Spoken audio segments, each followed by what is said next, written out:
El proceso ejecutivo es un procedimiento judicial regulado en el Código General del Proceso, Ley 1564 de 2012, utilizado para hacer efectivo el cumplimiento de una obligación clara, expresa y exigible contenida en un título ejecutivo.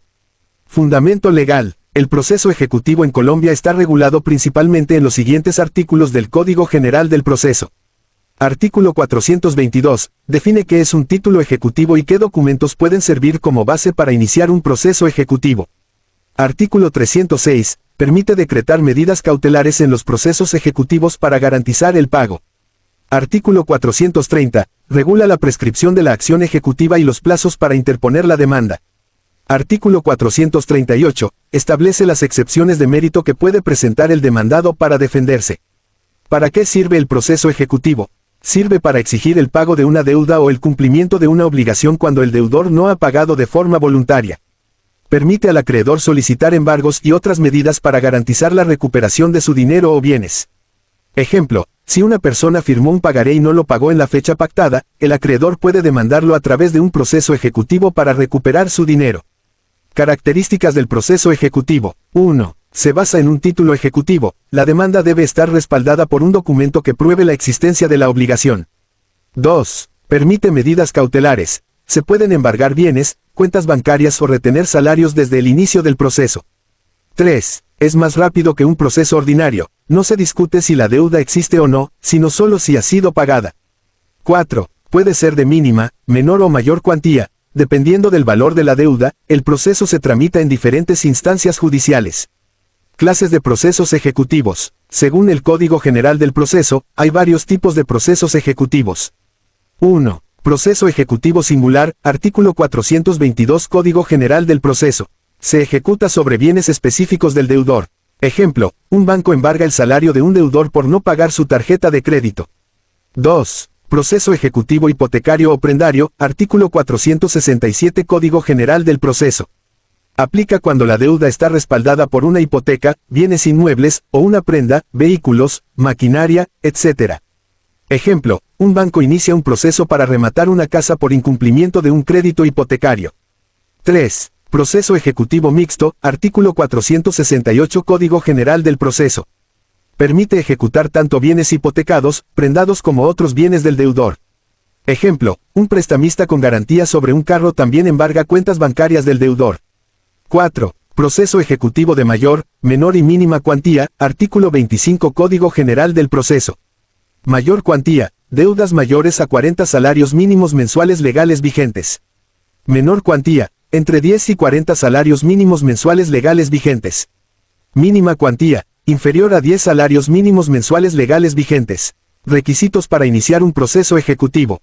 Para que un proceso ejecutivo sea admitido por un juez, debe cumplir con los siguientes requisitos. 1. Existencia de un título ejecutivo, artículo 422 Código General del Proceso. Documentos válidos, pagarés, letras de cambio, cheques, facturas con aceptación expresa, contratos con cláusula de pago, sentencias ejecutoriadas. 2. Que la obligación sea clara, expresa y exigible.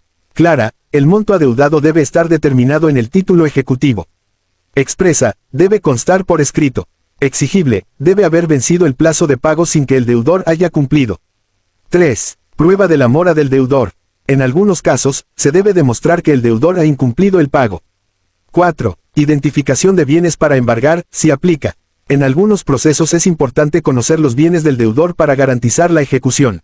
¿Cómo se invalida un proceso ejecutivo? Si un deudor considera que el proceso en su contra es injusto o que no cumple con los requisitos legales, puede utilizar las siguientes estrategias de defensa. 1. Excepciones de mérito, artículo 438 Código General del Proceso. El demandado tiene 10 días desde la notificación de la demanda para presentar excepciones que impidan la ejecución de la deuda. Algunas excepciones comunes son: pago de la deuda. Si el deudor ya pagó, puede presentar pruebas como recibos o extractos bancarios. Prescripción de la deuda, letras de cambio, pagarés y cheques, 3 años desde su vencimiento. Sentencias judiciales, 5 años desde que quedaron en firme. Falsedad del título, si el documento ha sido alterado o es falso. Inexistencia de la obligación, si el deudor demuestra que nunca adquirió la deuda. Compensación o novación, si la deuda ha sido modificada o sustituida por otra obligación. 2. Nulidad del proceso, artículo 132 Código General del Proceso. Si hubo errores en la notificación, incompetencia del juez o violación del debido proceso, el deudor puede solicitar la nulidad del proceso. 3. Conciliación o acuerdo de pago. El demandado puede negociar con el acreedor para pagar la deuda en cuotas y evitar el embargo o remate de bienes.